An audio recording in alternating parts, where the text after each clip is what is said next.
E aí, galera, eu sou o Targol, seu professor de física aqui da nossa plataforma online, e o conteúdo da aula de hoje será velocidade média e movimento retilíneo uniforme. Dois conceitos importantes para essa parte inicial do estudo dos movimentos. Esse módulo de cinemática, ele tem como base a velocidade média e o movimento uniforme. Com eles, a gente consegue evoluir e trabalhar o movimento uniformemente variado, os movimentos verticais e o movimento circular, ok? Então, a nossa velocidade média, nosso primeiro conceito, ela permite você calcular a velocidade de um móvel sem se preocupar com o que acontece durante o percurso. Você só precisa se preocupar com o início e o final desse percurso. Se você tiver a posição inicial, a posição final e o intervalo de tempo. Com isso, você consegue calcular a velocidade média dada por ΔS, que é a nossa variação de espaço, e ΔT, que é o nosso intervalo de tempo. Veja bem, velocidade média, ΔS, variação de espaço, e ΔT, a nossa variação de tempo, ok? E daí, a gente começa também a se preocupar com as unidades de medida. E a nossa primeira grandeza física aqui sendo estudada, a velocidade, ela tem como unidade de medida o metro por segundo.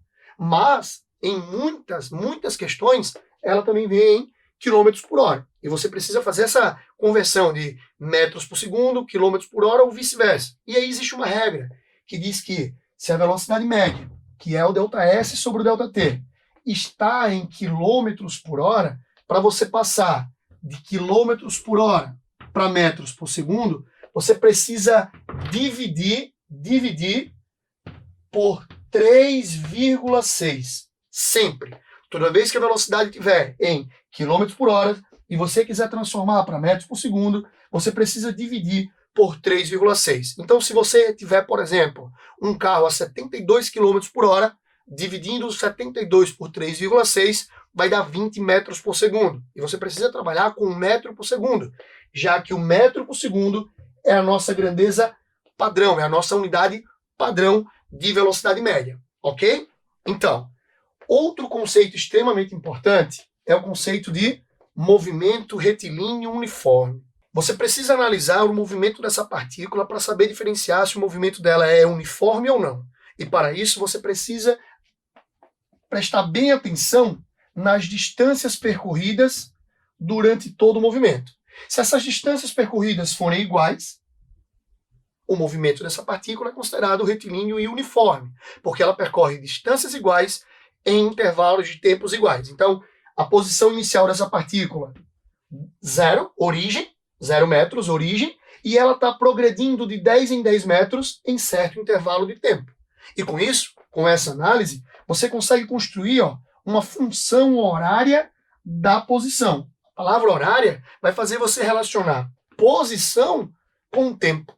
Ou seja, em qual posição a partícula irá estar futuramente em certo intervalo de tempo, se ela manter ou se ela mantiver uma certa velocidade durante todo esse movimento, durante todo esse percurso. E aí você pode construir a função horária da posição dessa partícula. E para fazer essa construção da função horária, você precisa analisar a posição inicial, a posição final de onde essa partícula estará, em certo intervalo de tempo.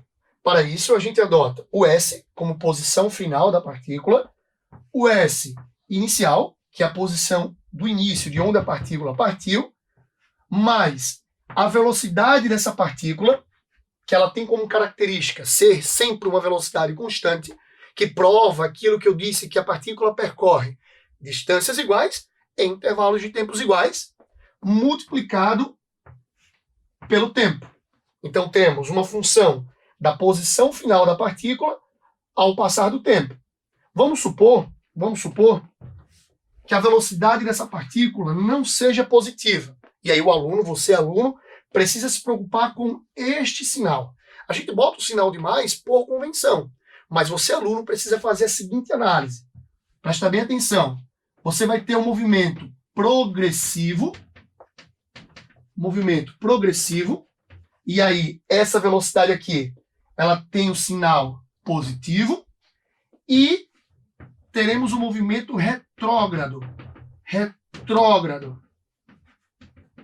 que essa velocidade aqui entra na nossa equação com um sinal negativo. Aí tu me pergunta, professor, como é que eu sei a diferença entre um movimento progressivo E o movimento retrógrado? Veja bem, se a velocidade estiver indicada no mesmo sentido da trajetória, ou seja, se a partícula progredir, se a partícula se afastar deste referencial aqui, sua velocidade é positiva.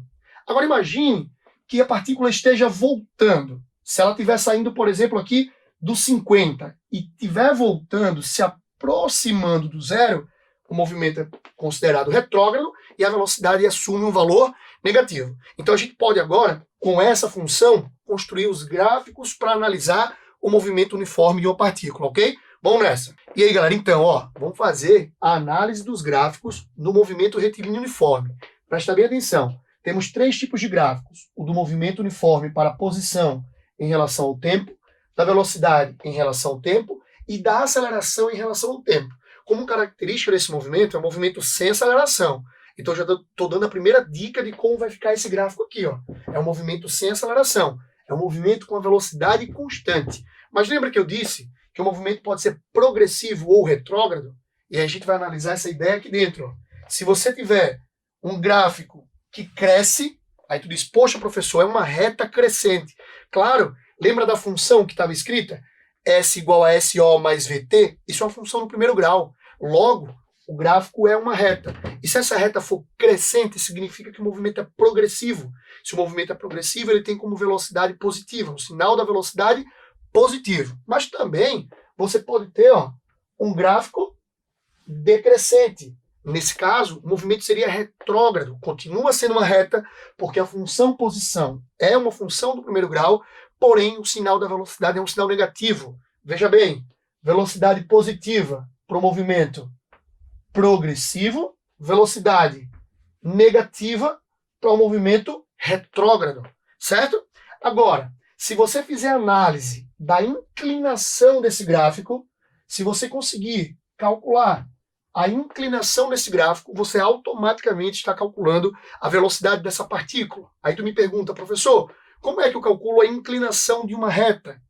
Se você conseguir calcular a tangente para fechar movimento uniforme, gráfico posição em relação ao tempo, se o gráfico for uma reta crescente, velocidade positiva, se o gráfico for uma reta decrescente, velocidade negativa, e a inclinação desse gráfico determina a velocidade da partícula, ok? Nosso segundo gráfico é o gráfico da velocidade em relação ao tempo. Como eu disse, a velocidade desse movimento é uma velocidade constante, então você pode ter uma reta acima do eixo do tempo, como você também pode ter uma reta sobre o eixo do tempo, como você pode ter uma reta abaixo da linha do tempo. Veja bem, se a velocidade for positiva, essa reta horizontal está acima. Se a velocidade for nula, olha a dica, se essa velocidade for nula, o gráfico está em cima do eixo do tempo. E se essa velocidade for negativa, ele está abaixo do eixo do tempo. E agora vai a dica principal. Se você tem um gráfico velocidade em função do tempo e precisa, dentro da questão, calcular o ΔS, a variação de espaço, você, numericamente, basta calcular esta área. Se você calcular esta área, você está calculando a distância percorrida, a variação de espaço nesse primeiro intervalo de tempo. Se você calcular essa outra área aqui, que eu vou chamar de área 2, aqui área 1 e aqui área 2, você está calculando também a variação de espaço em outro intervalo de tempo. Então, variação de espaço é numericamente igual à área da figura. Nesse caso, seria a área de um retângulo, base vezes altura. E o nosso terceiro gráfico é o gráfico da aceleração. Lembra que eu disse a vocês? Esse movimento tem como característica a velocidade constante. Logo, ele não tem aceleração, ele não acelera, ele não aumenta de velocidade e nem diminui. Nesse caso, o gráfico da aceleração será uma reta sobre o eixo do tempo, porque a aceleração nesse movimento é uma aceleração nula, ok? Então, para fechar, velocidade média, ΔS sobre ΔT, se liga, a unidade de medida metros por segundo ou quilômetros por hora. Para converter de quilômetros por hora, você precisa dividir por 3,6 para transformar para metros por segundo. A função posição S igual a SO mais V vezes T, que é a única função desse conteúdo de movimento uniforme, faz você, aluno, prestar bem atenção no sinal dessa velocidade, porque se o movimento for progressivo, essa velocidade é positiva. Se o movimento for retrógrado, essa velocidade ela é negativa. Ok? Essa foi a nossa aula de movimento uniforme. Sigam nossas redes sociais. Estaremos aqui nas próximas aulas.